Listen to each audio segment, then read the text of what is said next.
Capítulo 6. Perspectivas rotatorias. Jin frunció el ceño mientras miraba el techo de su habitación. Otra mañana en la que se despertó demasiado temprano y seguía muerto de cansancio. Gente estúpida, titanes estúpidos, todo estúpido, chica estúpida. La noche anterior le daba vueltas en la cabeza una y otra vez. Su madre había llegado a casa con una niña. Jin quizá no estuviera muy al tanto de sus parientes, pero sabía que esa niña no era prima suya. Entonces, ¿por qué le decía a su madre que sí lo era y que la estarían vigilando? Así que tiene tiempo para acoger y cuidar a una chica cualquiera, pero no para volver a casa con su familia. Pensó con amargura. No es justo. Fue entonces cuando oyó los gritos. Casi gritó de sorpresa antes de intentar localizarlos, dándose cuenta de que venían de abajo. La niña de la noche anterior se retorcía en el sofá, con los ojos abiertos y el rostro desencajado por el horror y la desesperación. Sus padres aparecieron justo detrás de él y su madre intentó calmarla, pero los gritos de la niña se intensificaron y las lágrimas comenzaron a correr por sus ojos con una rapidez alarmante. Arañó y empujó la cara de su madre, pero aún así la sujetó con fuerza. Jin no podía apartar la vista de esto. Su padre tuvo que jalarlo con fuerza para alejarlo de la escena y escapar escaleras arriba a su habitación. Estaba más acostumbrado a que su madre lo consolara, pero su padre lo abrazó con la misma fuerza y él a él. Los gritos comenzaron a disminuir poco a poco en volumen e intensidad, convirtiéndose en llantos entrecortados antes de silenciarse por completo. Su padre no se separó de él hasta que su madre subió las escaleras, con arañazos rojos en los brazos, la cara y el cuello. Su padre se acercó rápidamente a ella. ¿Estás bien? Se ha vuelto a dormir, dijo con expresión preocupada. Luke, no podemos dejar que vuelva con los demás refugiados en el estado en que se encuentra. Gaelle, ella te atacó. Ella estaba en pánico. No sabía quiénes éramos ni dónde estaba. No podemos apoyarla. No podemos abandonarla. ¿Y si alguien se aprovecha de ella? Jin se apartó de sus padres mientras seguían discutiendo y salió corriendo de su habitación antes de que se dieran cuenta. No quería oír eso, no quería ver a sus padres peleando como lo estaban haciendo. Salió a la parte trasera de su casa, en el callejón, con los ojos cerrados y las manos tapándose los oídos para intentar bloquear sus voces. Esto no es justo, se repetía en su cabeza. Sus padres nunca peleaban, salvo por burlas y sarcasmos. Pero ahora, casi se gritaban, y todo por culpa de esa maldita chica. Uf. Alguien chocó con su rodilla y le provocó un dolor intenso en toda la extremidad antes de oírlo caer al suelo. Jin gritó de sorpresa por el dolor, agarrándose la rodilla. Esa había sido la gota que colmó el vaso. ¿Quieres mirar? Empezó a gritar Jin antes de ver quién había chocado con él. Era otra chica, de cabello negro sedoso y ojos del mismo color, piel clara y labios rosados, intentando guardar unas manzanas magulladas y baguettes en su mochila. Jin la miró atónito un instante antes de que su mano rozara su pie al intentar coger la manzana por el apéndice. Hola. Empezó a llamarla, pero ella no respondió y ya corría por el callejón. Se puso de pie un segundo después, corriendo tras la chica. El único problema era que era tan rápida que apenas podía verla cada vez que doblaban una esquina. Solo el sonido de sus pasos y una breve mirada a su espalda mantuvieron a Jin en el camino correcto. Al doblar la siguiente esquina, Jin se sobresaltó al descubrir que había desaparecido. ¿A dónde se fue? Pensó, mirando frenéticamente a donde podía antes de oír un forcejeo y darse cuenta de hacia dónde se había girado. Los establos estaban por allí y la mayoría de la gente lo confundía con un callejón sin salida por los muros de piedra. Jin se tranquilizó un poco y se acercó lentamente a la esquina del muro. La chica se arrodilló junto a dos chicos. Uno rubio tímido de ojos azules y el otro moreno de brillantes ojos verdes. Demente. Siseó el rubio. Podrías haberte hecho daño. Ya sabes que robar raciones. No importa, dijo la niña en voz baja y decidida. Necesitamos esta comida, y empezó a repartirla, dándoles a los dos niños la mayor parte de los panes y las manzanas sucias. Sin embargo, el moreno agarró una de las hogazas de pan y se la metió en la boca a la chica antes de que pudiera protestar. Me dijiste que no me muriera de hambre, y ahora te digo lo mismo. La chica guardó silencio, pero aceptó la comida sucia, comiéndola con el mismo vigor que él y el rubio.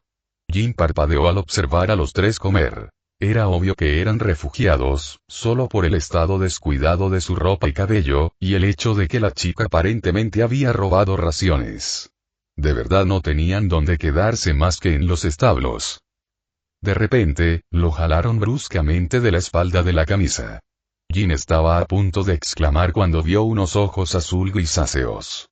Eilian lo miró con una ceja arqueada, interrogativamente. Tras unos instantes de intercambio de miradas, Jin regresó por donde había venido mientras el mozo de cuadra lo seguía con la mirada. Cuando regresó a casa, su madre irrumpió en la puerta para verlo. «Jeanie», gritó aliviada y lo abrazó fuerte. «¿Dónde te habías metido?» El chico quedó sorprendido. No creía que lo extrañarían. «Salí a caminar», dijo, sin mentir. «No te vayas sin avisarnos ni a mí ni a tu padre», le dijo con firmeza, pero con cierta dulzura. «No te encontramos por ningún lado, no sabíamos a dónde ibas». Saber que se habían preocupado por él lo alivió. No habían dejado de amarlo ni de prestarle atención por ella. «Lo siento». «Lo sé», suspiró su madre y le indicó que entrara. Estaba a punto de empezar a preparar el almuerzo. Él asintió, sabiendo que ella esperaba su ayuda. Al entrar, Jin vio a la chica rubia acurrucada en el sofá, cubierta por las mantas. La irritación lo atacó antes de recordar a la chica de pelo azabache y a los dos chicos dentro del establo con la comida. «¿Qué vas a hacer con ella?», preguntó suavemente.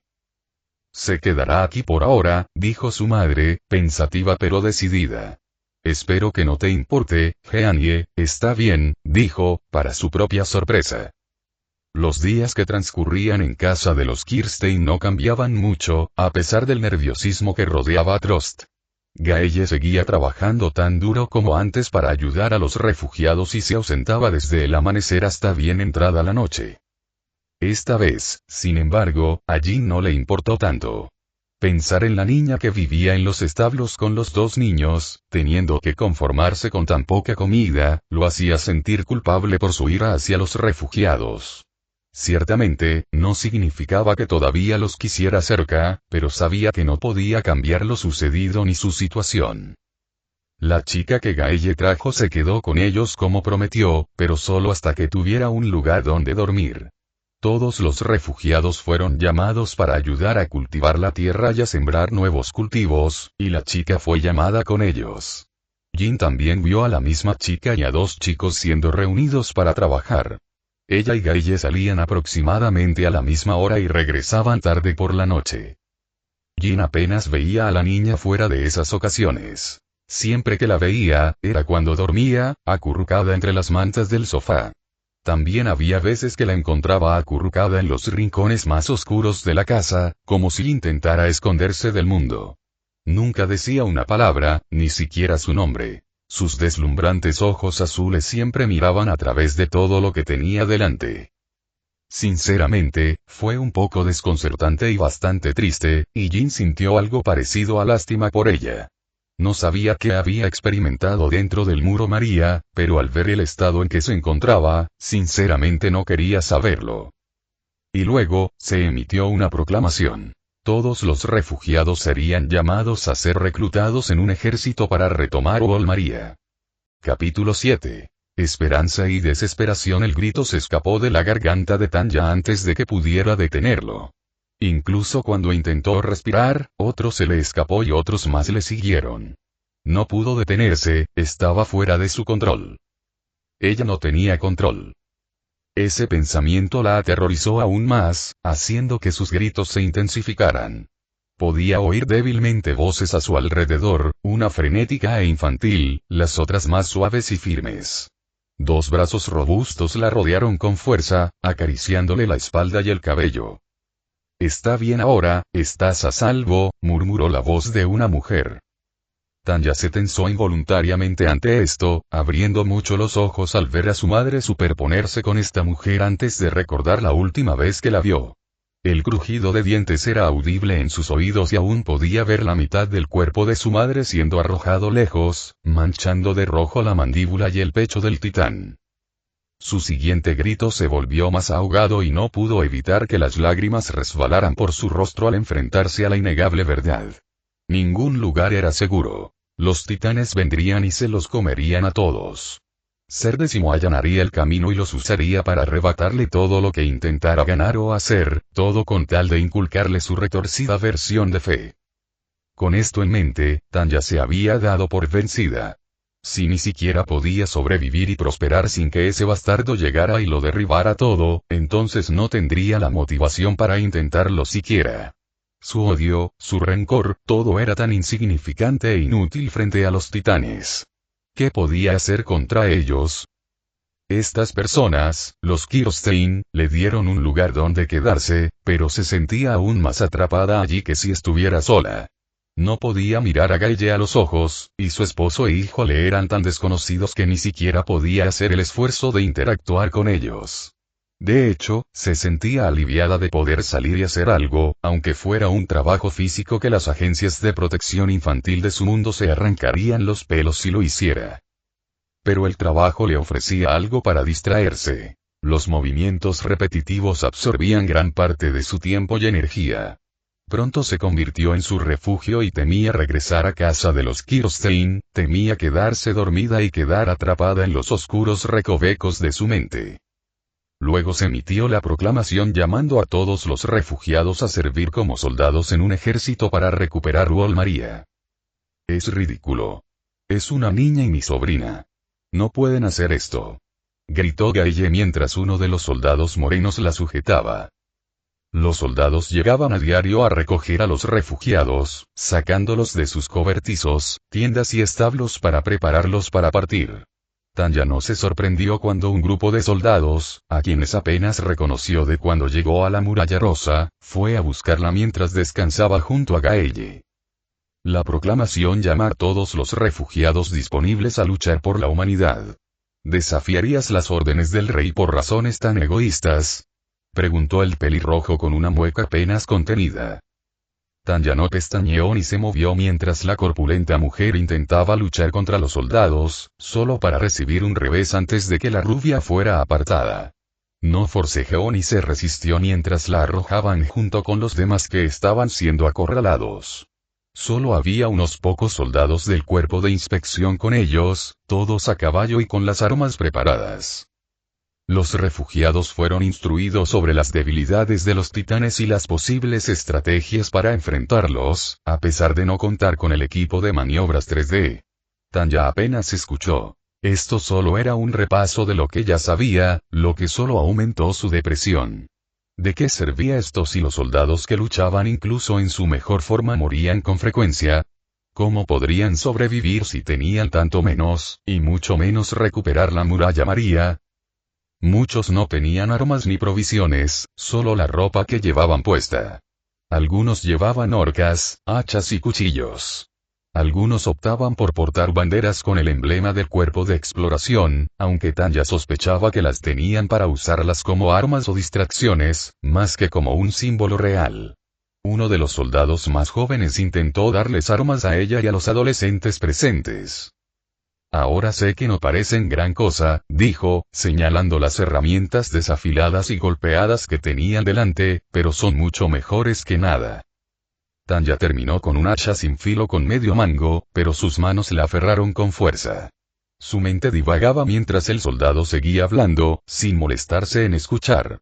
El relincho de los caballos del cuerpo de inspección atrajo su atención y se preguntó qué sería de Mercury sin ella. Los Kirstein andaban escasos de dinero y comida.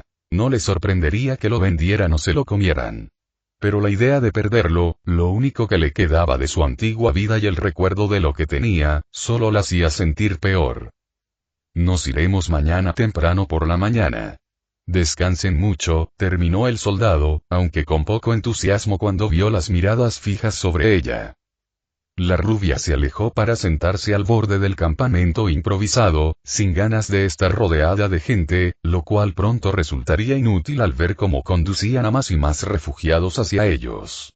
Finalmente, encontró un pequeño rincón entre los árboles, junto a ellos, donde pudo esconderse del mundo, aún aferrada al hacha.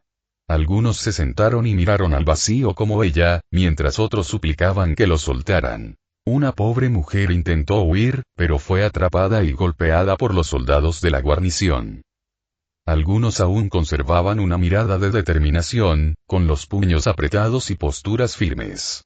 Eran los que mantenían la frente en alto, los que pedían entrenamiento, los que exigían mejores armas si querían tener alguna posibilidad contra los titanes. Tanya sintió que el asco hacia ellos le revolvía el estómago, la única emoción que no había desaparecido en su interior. Aunque fueran muchos, eran hormigas ante esos monstruos. ¿Qué posibilidades tenían, sin entrenamiento ni disciplina, cuando los soldados más capacitados para matar a los titanes aún perdían a tantos con el equipo y las armas adecuados? Salió de sus pensamientos cuando oyó que alguien se acercaba. Levantó la vista y vio a un anciano de pelo y barba largos y grises, ojos azul grisáceos y una cálida chaqueta marrón colgando de los hombros. «Pronto repartirá comida, señorita», dijo con dulzura. Tanya parpadeó, con el estómago rugiendo con fuerza. Pero la idea de una muerte inminente no la motivó a moverse. El anciano se marchó al ver que no iba a levantarse. La rubia simplemente se acurrucó aún más, aferrándose al hacha con más fuerza mientras observaba a los soldados que traían hogazas de pan y una olla de agua para los refugiados. Su estómago volvió a rugir y Tanya se estremeció ante el ruido y la sensación de vacío en su cuerpo, además de la rigidez de sus extremidades, que se agudizaba.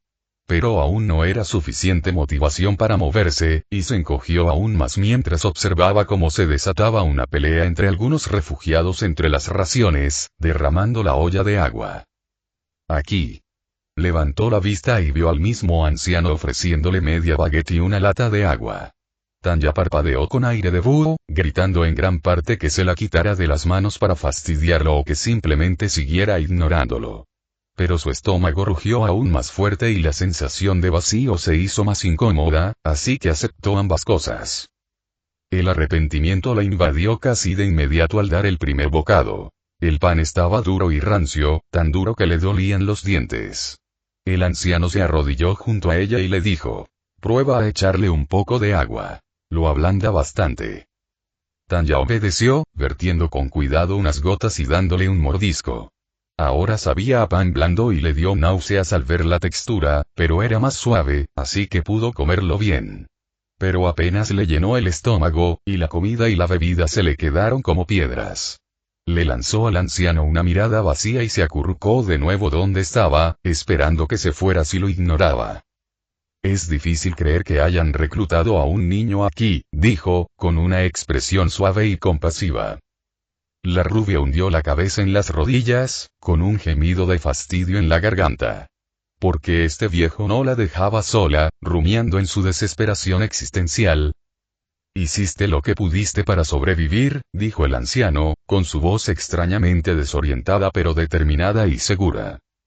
Tanya levantó la vista y abrió mucho los ojos al ver que sus ojos, ahora de un azul más brillante, se habían vuelto rojos. «Una madre haría cualquier cosa por su hijo», dijo él, con la voz distorsionada, pero aún familiar, a la vez que dulce y compasiva. La rubia se puso de pie de un salto. ¿Era este ser décimo? Pero quienquiera que fuera, sonaba muy diferente, y la gente con la que hablaba no cambiaba el color de sus ojos ni de su voz. ¿Quién era? Los ojos del anciano se tornaron verdes y le puso una mano en el hombro, sobresaltándola al tacto. «Esto no es obra tuya», dijo con voz refinada y elegante. «Habrían venido al paraíso con o sin su intervención». Tanya sintió que el aire abandonaba sus pulmones como si le hubieran dado un puñetazo en el estómago. «Espera. ¿Qué quieres decir?», gritó, agarrando al anciano por la chaqueta. Pero el brillo verde desapareció de los ojos del anciano y estos recuperaron su color azul grisáceo. Parpadeó confundido al verla frente a él, pero luego la abrazó con fuerza. «Sé que esto es aterrador y abrumador. Sé que nada de lo que diga lo aliviará», dijo con dulzura antes de arrodillarse frente a ella para que pudieran verse a los ojos. «Pero no estás sola en esto. La rubia se quedó atónita, con el pecho oprimido por una emoción indescriptible y los ojos ardiendo de lágrimas. Retrocedió, intentando enjugárselas con fuerza, pero seguían saliendo más y más. El anciano no volvió a abrazarla, pero posó la mano sobre su cabeza, alborotándole el pelo con consuelo. La realidad no había cambiado. Seguía obligada a luchar sin salida. El dolor por su madre no se había disipado en lo más mínimo y aún no tenía la motivación de antes. Pero su corazón estaba pleno y su mente había recibido el primer impulso para volver a funcionar a pleno rendimiento. Capítulo 8. Partiendo hacia María, se supone que los 250.000 refugiados enviados debían luchar, pero su objetivo principal era reducir la población para que no todos murieran de hambre. General. Este no es el mundo al que el ser Decimo la envió en el canon, el anime. Tanya era mucho más sanguinaria y fría que su caracterización original y la mayor parte de Ogat. Tanya está enterrada bajo un dolor aplastante, horror, desesperación, desmoralización y varias otras emociones negativas. Invitado. Efectivamente, sus orígenes son diferentes y por lo tanto su desarrollo será diferente. Tanya se estremeció cuando alguien la despertó, haciendo una mueca al incorporarse de donde estaba acurrucada en el suelo. El anciano siguió su ejemplo, con un crujido ominoso en los huesos. Se frotó los ojos, y el movimiento hizo que la chaqueta marrón del anciano se deslizara de su cuerpo. Apenas logró atraparla antes de que cayera al césped. Hoy era el día en que marcharían hacia Wall Maria. El sol aún no había salido, pero al parecer los titanes dormían de noche igual que los humanos, o al menos, no eran tan activos durante el día. Así que el plan era partir en grupos antes del amanecer para evitar ser masacrados en cuanto abandonaran las murallas. Tanya dudaba que pudieran sacar a todos antes del amanecer y esperaba que ella y el anciano fueran de los primeros en irse, o al menos antes de que el sol brillara. Mientras se organizaban en grupos liderados por los soldados, Tanya apretó el hacha con fuerza. Era mejor que nada. Si cundía el pánico entre los refugiados, ella tendría un arma, e incluso el dolor podría distraer a un titán por unos segundos. No quería morir, no sin obtener respuestas de quienquiera que hubiera usado al anciano para hablar con ella. Sus ojos cambiaron de color, de azul a rojo y luego a verde, pensó mientras bajaba con su grupo. La distorsión de su voz también era diferente cada vez. ¿Me estaban hablando esas tres personas distintas? ¿Y quiénes eran? ¿Seres como él? Su agarre en el mango del hacha se afianzó, el sabor a cobre le inundó la boca mientras sus dientes le rechinaban las encías. Ser Decimo la había sacado de su mundo, la había arrojado a este y le había arrebatado lo que había permitido entrar en su corazón. No había ninguna posibilidad, ni en el infierno ni en ningún otro lugar, de que lo adorara, ni siquiera para salvarse. Pero en cuanto pensó en eso, el recuerdo de la muerte de su madre volvió a la realidad. El crujido de los dientes del titán sobre sus huesos al partir su cuerpo por la mitad, la sangre manchando su pecho al arrojar la mitad inferior de su cuerpo, y Tanya ya no estaba tan segura.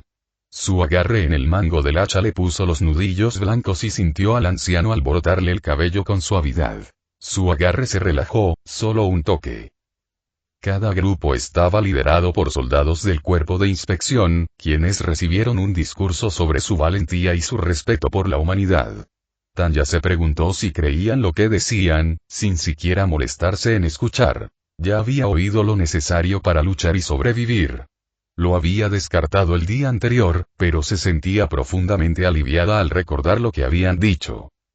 Los llamé una broma, una forma de reducir el exceso de población, pensó Tanya con tristeza, y ahora voy a ser una de las miles elegidas para hacer precisamente eso. Verdadera ironía en su máxima expresión. Podía ver cómo el sol ascendía lentamente, transformando el cielo de negro azabache en morado oscuro con tonos magenta más claros en el horizonte. Jugueteaba con el mango del hacha, cada vez más nerviosa a medida que la luz del sol se filtraba por el cielo, pero finalmente les ordenaron a ella y a su grupo que se marcharan. Salieron del campamento arrastrando los pies hacia las calles, donde las ventanas de las casas estaban abiertas para observar la procesión, y algunos salieron a observar. No dijeron nada, al menos nada que Tanya pudiera entender, pero sus miradas la rizaron y sintió un profundo resentimiento hacia todos ellos. ¿Cómo se atrevían a salir y mirarlos como si fueran un espectáculo cuando iban a morir, solo para no morir de hambre? Deberían estar de rodillas, agradeciéndonos lo que estamos a punto de hacer, pensó, con la mandíbula apretada por la furia. O al menos lo suficientemente respetuosos como para dejarnos en paz. Llegaron a la puerta y la piedra crujió al ser retirada lentamente, revelando el exterior de la muralla rosa. Los soldados del cuerpo de inspección los acompañaron afuera, con expresiones sombrías y resignadas.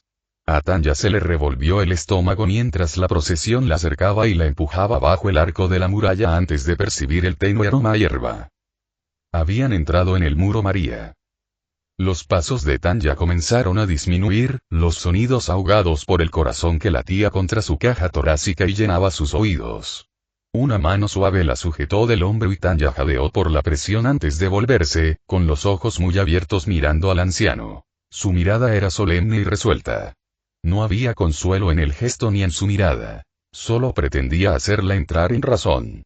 Él sabía, igual que ella, que no tenían ninguna posibilidad de evitar salir de las murallas ni de escapar.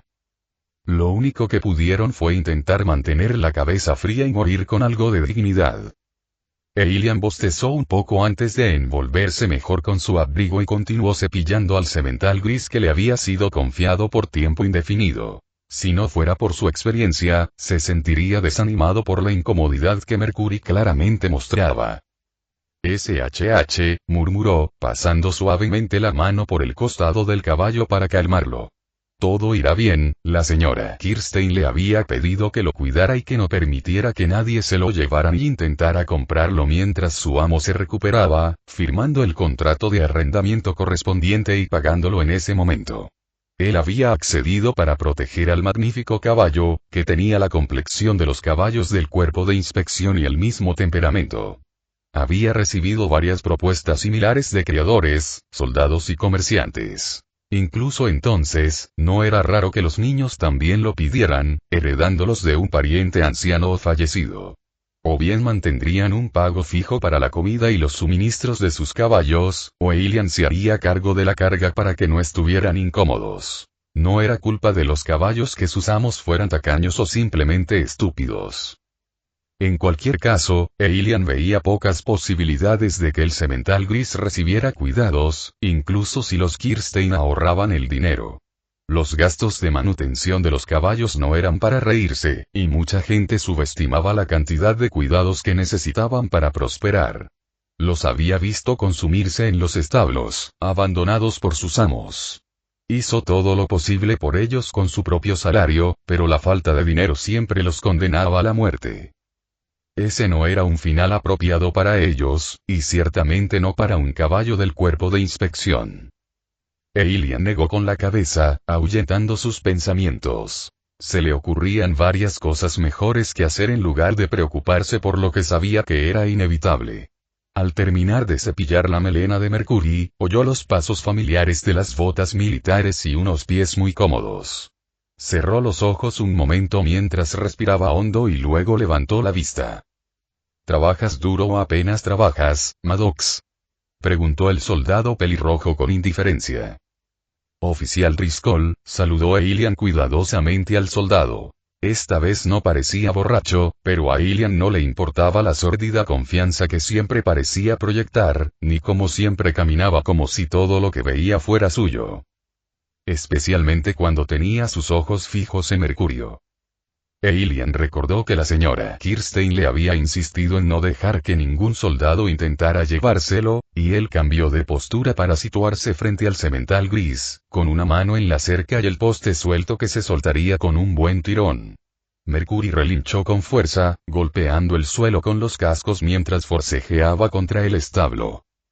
Está bien, no lo hará, Aelian comenzó a murmurar antes de detenerse cuando Driscoll estaba a solo unos metros de ambos. Sangre nueva, Maddox.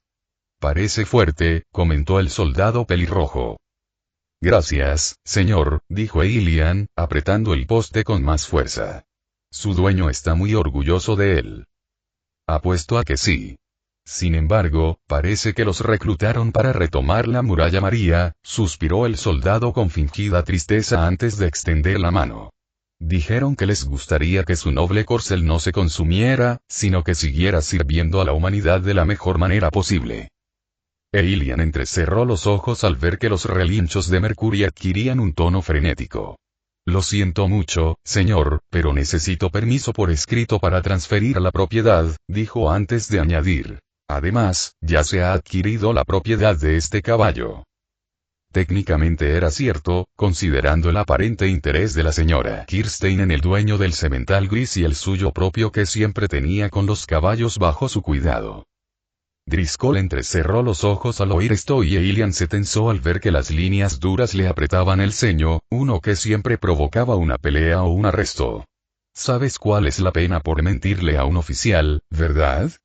Preguntó, mientras buscaba un cuchillo que Aelian no estaba seguro de poder esquivar. Si no, su sentencia fue interrumpida cuando Mercury se encabritó con un grito y sus cascos delanteros se estrellaron contra la puerta del establo, rompiéndola.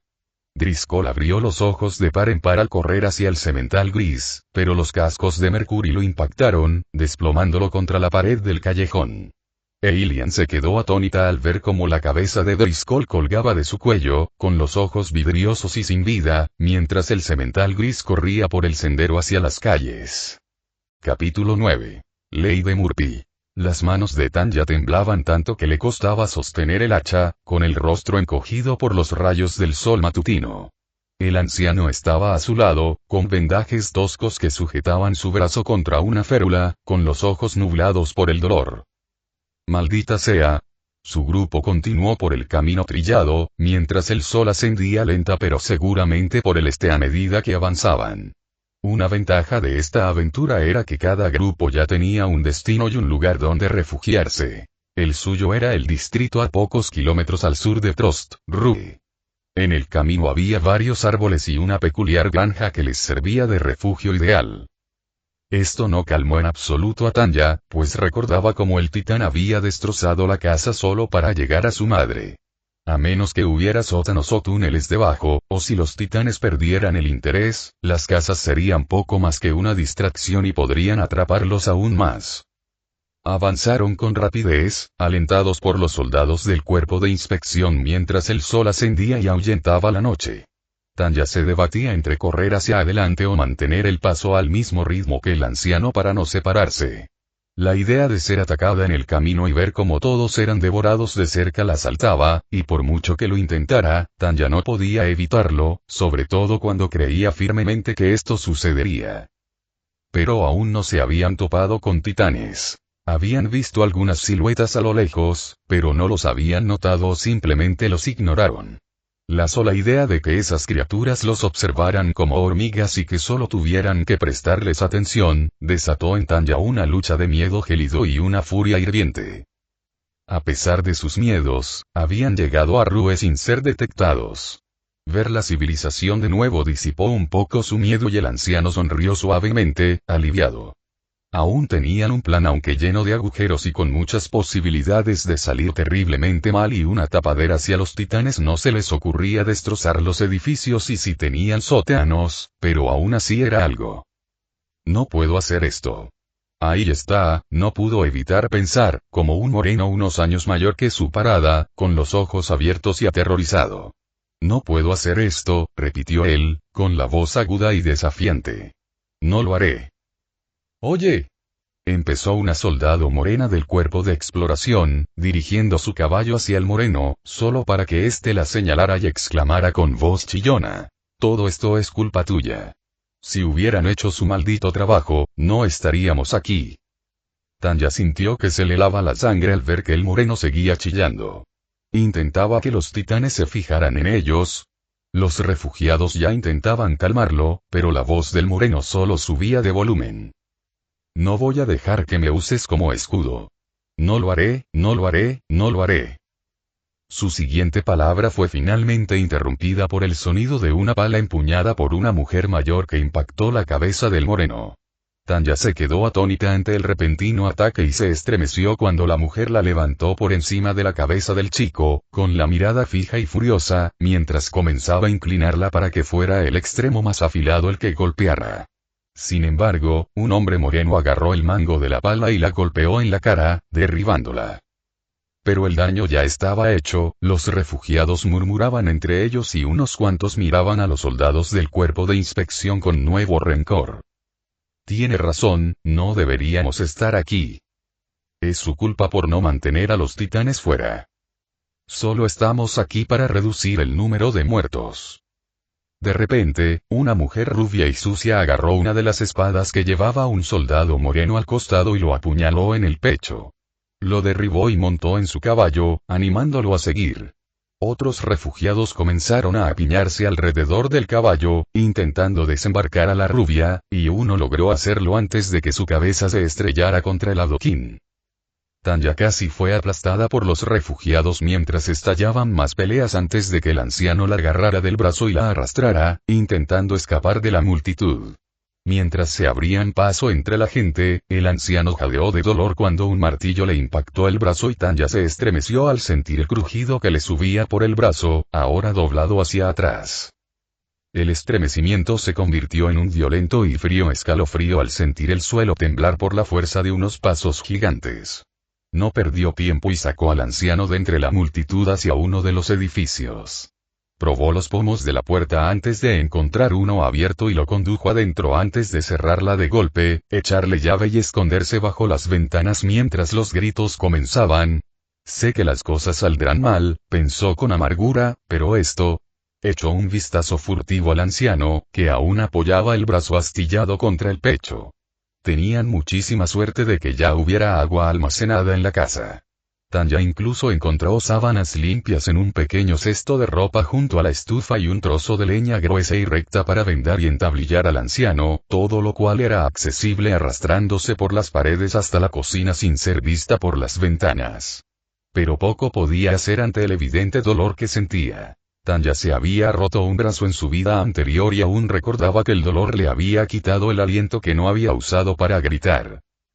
El sol seguía subiendo, junto con el sonido de pasos que sacudían el suelo y algún grito ocasional, hasta que Tanya calculó que sería aproximadamente mediodía. Los titanes no atacan de noche. Podríamos regresar a las murallas entonces, pensó antes de fruncir el ceño.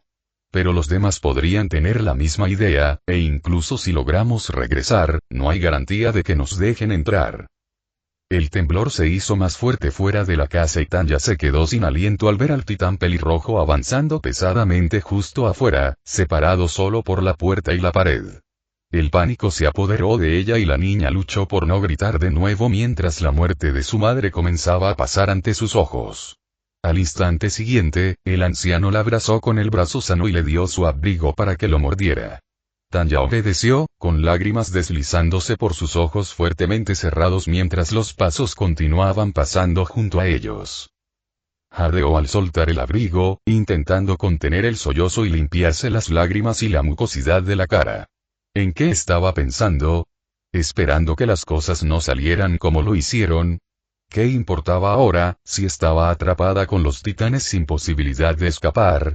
Incluso si por algún milagro lograba evitarlos, podría caer ante los humanos que tan fácilmente se habían entregado a los gigantes.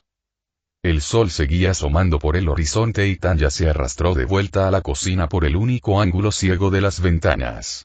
Llegó al barril de agua. Tomó la pequeña lata que estaba junto a él, sacó un poco y ayudó al anciano a beber antes de tomar un poco para ella.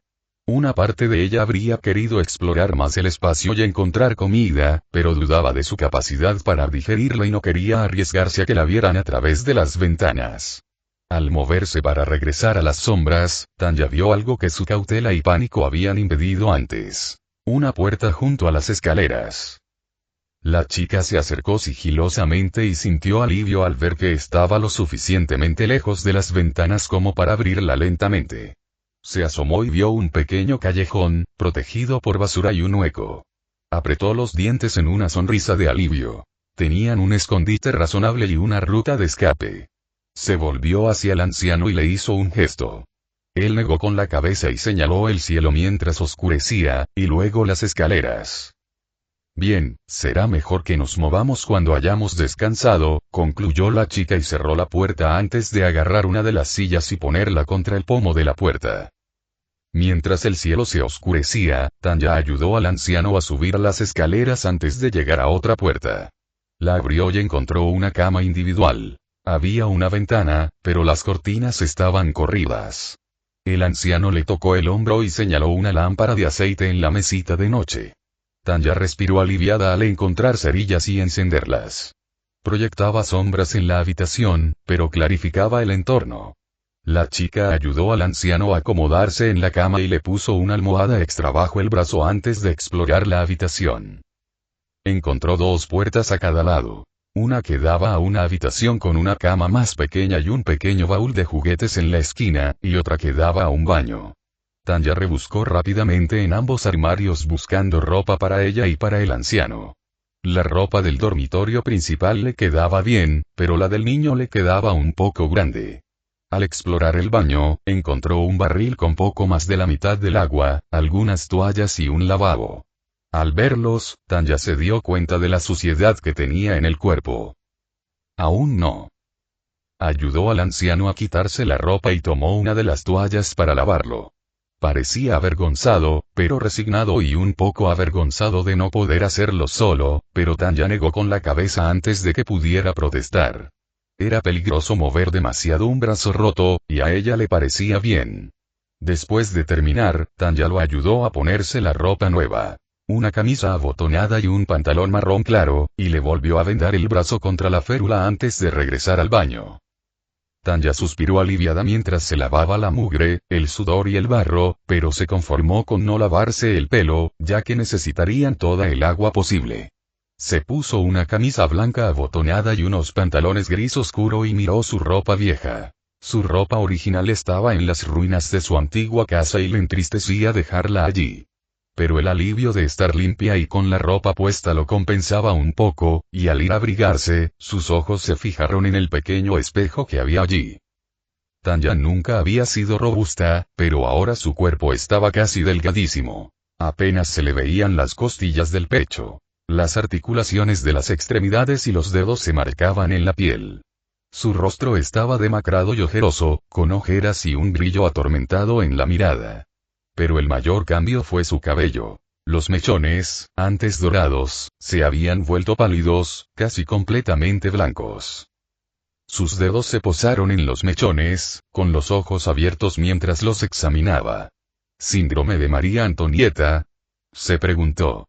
En una de sus clases habían estudiado la Revolución Francesa y cómo el cabello de su esposa supuestamente se había vuelto blanco por el estrés de ser capturada y enfrentarse a la muerte en la guillotina. Ella había sido escéptica sobre esto, pero considerando el estrés y la emoción que había experimentado los últimos días, Tanya negó con la cabeza. Necesitaba descansar y obtener un respiro del miedo o perdería la cabeza. Tanya regresó al dormitorio donde la esperaba el anciano. Una parte de ella luchaba por ir al otro dormitorio, pero su parte más irracional no quería estar sola. Sería más seguro estar juntos para que no nos tomara por sorpresa, decidió y se acomodó en la cama, dándole al anciano un espacio lo suficientemente amplio para su brazo. Fue entonces cuando Tanya se dio cuenta de que no sabía su nombre y él no sabía el de ella. Se habían conocido, habían permanecido juntos y, sin embargo, apenas habían intercambiado unas pocas frases. Moviéndose solo, extendió la mano y le agarró la suya. Tanya de Gurachav, susurró con la garganta ronca. Los ojos azul grisáceo del anciano brillaron con calidez y él le devolvió el apretón. Ambrose Arlette, murmuró. Con eso, los ojos de Tanya lentamente pero con seguridad se volvieron pesados y ella se durmió, su mano nunca dejó la de Ambrose. Capítulo 10. Preguntas. Tanya hizo una mueca mientras caminaba con dificultad hacia casa. Tenía un ojo hinchado y cerrado, y le dolía la nariz mientras la sangre y la mucosidad fluían sin parar. No dijo ni una palabra, luchando por contener las lágrimas hasta que llegó a casa. Cuando abrió la puerta, su madre estaba limpiando la mesa y se quedó sin aliento al ver su rostro. La mujer no dijo ni una palabra, simplemente la sentó en el sofá, preparó té y sacó un botiquín de primeros auxilios. No preguntó qué había pasado, y Tanya lo agradeció. Cuando se secó los moretones con ungüento, las lágrimas volvieron y, por mucho que lo intentó, se le escaparon entre los párpados fuertemente cerrados. Bueno, todo estará bien, murmuró su madre, dándole un beso en la frente. No se supone que deba llorar, murmuró, y su nariz hizo que su habla fuera aún más congestionada. Su madre sonrió con tristeza mientras seguía curando sus heridas. Oh, Susumu, dijo con dulzura, si los niños y los hombres no hubieran tenido que llorar, no habrían nacido con conductos lacrimales. Tanya parpadeó con ojos legañosos mientras despertaba lentamente. Ambrose seguía dormido y no se había movido mucho durante la noche, así que su brazo seguía apoyado en la espalda. Frunció el ceño mientras se frotaba la cabeza, con el sueño aún presente en su mente. Incluso como Hideka Susumu, Tanya nunca había pensado mucho en su infancia, salvo cuando llegó a su madre a la residencia de ancianos. La pelea fue entre ella y otros niños después de mudarse al barrio. No recordaba de qué se trataba, pero la pelea le dejó heridas por las que su madre confrontó furiosamente a sus padres. ¿Por qué ahora?, se preguntó. Lo último que quiero es pensar en Mades. Negó con la cabeza, con la mirada fija en la forma de la lámpara. Se había apagado hacía un rato y olía a aceite y humo. A través de la cortina vio una tenue luz. La chica se deslizó fuera de la cama y se llevó consigo algunas de las mantas oscuras de repuesto mientras bajaba las escaleras con dificultad. Las ventanas no mostraban señales de estar rotas ni había titanes asomándose. La luz era tenue, pero aún lo suficientemente oscura como para que el sol aún no hubiera asomado por el horizonte. Acercó una silla y colgó las mantas sobre las ventanas para que bloquearan la vista de cualquiera que mirara hacia adentro, usando el hacha como uno de los puntos clave. Una vez que estuvo segura de que no se caerían, Tanya se sintió mucho más segura. Después de eso, la niña miró a su alrededor y encontró otra lámpara guardada en los armarios. Tras encenderla, Tanya comenzó a explorar el nivel del suelo con facilidad.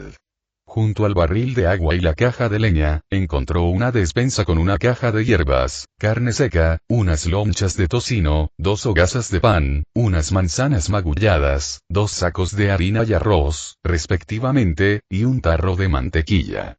Un momento después, su estómago rugió tan fuerte que se sobresaltó y le ardió la cara. Apenas había comido en los últimos días y ahora el hambre había regresado con toda su fuerza. Explorando más a fondo, encontró utensilios para comer y cocinar, algunos platos y tazones. Incluso una lata de té negro. Mirando la pequeña estufa y la olla sobre el pozo, Tanya desesperadamente quería encenderla, pero temía que el humo los hiciera notar.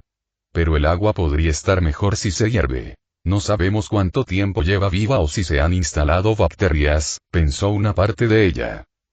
Además, sería mejor tener agua limpia y caliente para su herida. Regresó al dormitorio y encontró a Ambrose despierto, luchando por levantarse. Tanya se acercó rápidamente a él y lo ayudó a ponerse de pie. Tapé las ventanas de abajo y encontré algo de comida, dijo en voz baja. Estás muy al tanto de todo, ¿no?, dijo el anciano con una sonrisa débil pero impresionada. Lo ayudó a bajar y lo recostó en el sofá antes de volver a la olla. Tras unos golpes contra el pedernal y llenarla de agua, Tanya suspiró aliviada al calor del fuego. Sacó una tetera y la lata, metiendo la bolsa dentro y sacando 2 tazas y platos, una jarra, una sartén, un cuenco y algunos tenedores, cuchillos y cucharas. Tomó uno de los panes y lo cortó en rebanadas, untándole solo un poco de mantequilla. La niña se acercó a Ambrose y lo ayudó a comer antes de obligarse a comer despacio. Si alguno de los dos comía demasiado rápido, podrían no poder retenerlo. Para entonces, el agua había hervido ligeramente y Tanya llenó la tetera y la jarra antes de poner un poco de arroz en la olla para comer. Puedo terminar de revisar su herida antes de que se acabe el arroz, pensó Tanya mientras se acomodaba junto a Ambrose y desataba las vendas. Se relajó visiblemente al sentir el agua tibia sobre su brazo y Tanya hizo una mueca al ver los moretones y la sangre coagulada bajo su piel por el golpe del martillo. Las hierbas que encontró eran las que su madre usaba para aliviar el dolor, pero eran demasiado viejas y escasas para tener un efecto duradero. Aún así, una vez que terminó de vendarle el brazo, Tanya las molió, las puso en la taza de té y ayudó a Ambrose a beberlo antes de volver a la tetera. Efectivamente, el arroz estaba listo y lo raspó en el tazón antes de poner la sartén sobre las brasas y comenzó a recalentar la carne y cocinar el tocino. El olor a comida caliente y té, junto con el chisporroteo de la grasa del tocino, reconfortó a Tanya y recordó cómo sus madres lo cocinaban en la estufa. La agonía por la muerte de su madre se había atenuado hasta convertirse en un dolor intenso, y la niña cerró los ojos mientras luchaba por mantener la compostura. Dolor o no, seguía siendo intenso. Un poco de grasa le salpicó la mejilla y retrocedió, haciendo una mueca de dolor intenso, y enseguida recobró el sentido. Retiró la carne seca y el pan, espolvoreando la carne y el tocino con un poco de harina. Una vez terminada la comida, colocó la carne, el tocino, el pan y el arroz en un plato junto con una manzana para cada uno. Sentados junto al sofá, los compañeros comieron. Tanya necesitó toda su fuerza de voluntad para no devorar la comida y la bebida, y Ambrose se las arregló bastante bien considerando su lesión, pues solo necesitó ayuda un par de veces para manejar su plato y comida. El té los tranquilizó mucho a ambos y Tanya casi podía fingir que estaba en casa o en la residencia Kirstein. La amabilidad de la familia, especialmente la de Gaelle, la había tomado completamente por sorpresa. Que la mujer se arriesgara no solo al traerla a su casa durante una crisis alimentaria y cuidar de su caballo, sino también al defenderla de los soldados, Tanya estaba profundamente asombrada y agradecida. Necesito hacer algo por ellos si logro regresar a Walrose, pensó, mientras sus dedos índices recorrían el borde de su taza. Si no te importa que te pregunte, dijo Ambrose, ¿dónde vivías antes de todo esto? Crecí en Leice, un pueblo en las montañas, dijo Tanya en voz baja. Viví allí con mi madre. No pudo hablar más. ¿Y tú? Sigansina, cuidé a mi nieto allí. Es un chico inteligente, más o menos de tu edad. Sigansina, repitió Tanya con el ceño fruncido. ¿Te refieres al territorio más al sur que los titanes invadieron? En efecto. El anciano frunció el ceño al recordarlo. Hubo un sonido y una luz como de truenos y relámpagos antes de que viera una mano aferrándose a la muralla. Derribó la puerta de la muralla de una patada y dejó entrar a los titanes, y luego apareció otra que destrozó la puerta que conducía a la muralla María. Los titanes colosal y acorazado. Tanya tragó saliva mientras asimilaba la información antes de que se le ocurriera algo. Ambrose, dijiste que ambos destruyeron las puertas, ¿verdad? Veo que tú también lo notaste. Los ojos de Ambrose, entrecerrados por la contemplación, brillaban a la luz de la lámpara de aceite. No solo eso, sino que el ataque tuvo lugar casi inmediatamente después de que el cuerpo de exploración regresara de una misión que costó muchas vidas. Muy distinto de quienes aporrearon los muros de piedra durante décadas. Tanya sintió un escalofrío recorrerle el cuerpo ante estas implicaciones. Los titanes no eran inteligentes, e incluso los titanes anormales tenían limitaciones en ese aspecto, aunque eran más impredecibles. Pero por la descripción de Ambrose, no se trataba de un ataque aleatorio, sino de una clara invasión destinada a atacar en su punto más débil.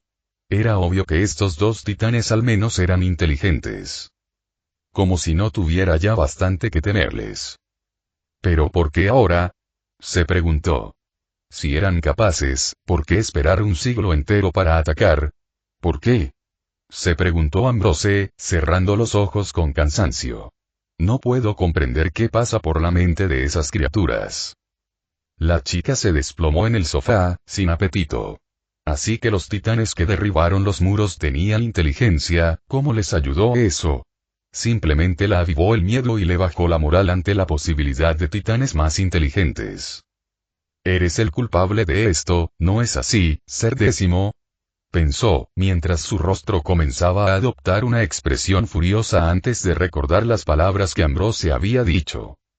Esto no es obra tuya, dijo con voz refinada y elegante. Habrían venido al paraíso con o sin su intervención. Ambrose, empezó a decir antes de sentir su brazo caer contra el sofá, la respiración del anciano subiendo y bajando silenciosamente.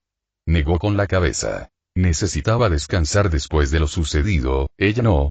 Me imagino que tienes algunas preguntas. Se quedó paralizada al oír la voz y se giró para ver a Ambrose mirándola con ojos vidriosos, ahora de un azul brillante. ¿Qué le has hecho?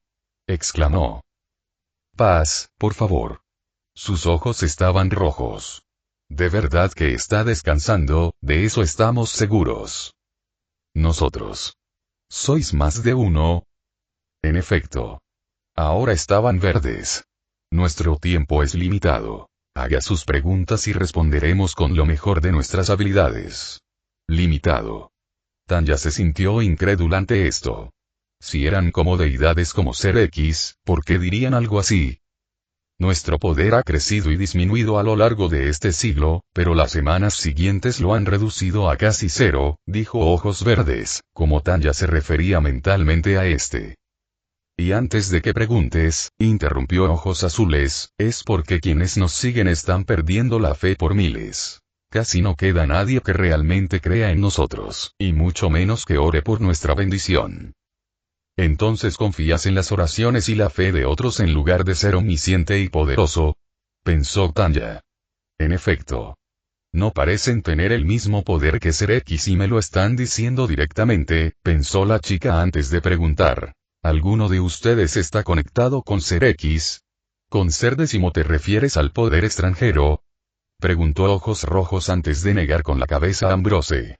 No, no estamos afiliados a él. Tanya dejó escapar un suspiro de alivio que estaba conteniendo. Pero tú sabes de él, señaló. Sí. Hace poco más de 10 años, intentó introducirse en nuestro mundo, pero fue repelido, explicó Ojos Verdes, frunciendo el ceño. La niña tardó un momento en responder. ¿Cómo? Intentó interferir en un mundo que no le correspondía cuidar, explicó Ojos Rojos con expresión severa. Incluso tuvo la audacia de intentar conectar con nuestro mundo. Tuvo un éxito a medias. ¿Qué quieres decir? El hecho de que hayas nacido aquí y aún tengas recuerdos del mundo del que tú y él vinieron. Ojos Azules no se anduvo con rodeos. Así que está conectado a través de mí. Esto le provocó un escalofrío de repulsión. Pero nosotros también, le dijo Ojos Rojos con voz amable y alentadora. Eres uno de los pocos seres humanos que tiene tal conexión con la divinidad, y el único que la posee sin años de oraciones, servicios y ofrendas genuinas y altruistas. ¿Y cómo me sirve eso? ¿Me vas a dar el poder de dividir los mares? Preguntó Tanya con desdén. Porque ahora mismo, preferiría tener el poder de convertir el agua en vino.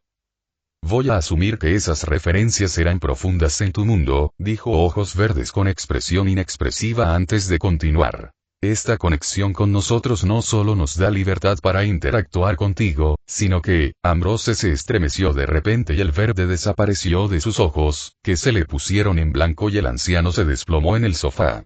¿Qué? Exclamó Tanya, sacudiéndolo antes de que sus ojos volvieran a abrirse, pero para su decepción, volvieron a ser de un azul grisáceo. ¿Tanya? Preguntó con voz áspera, sorprendido. ¿Pasa algo?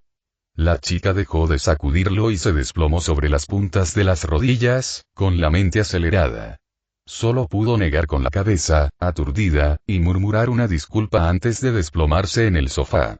El fuego se había apagado hacía rato y una corriente de aire frío se filtraba en la habitación, incluso con la luz del sol brillando justo debajo de las cortinas improvisadas.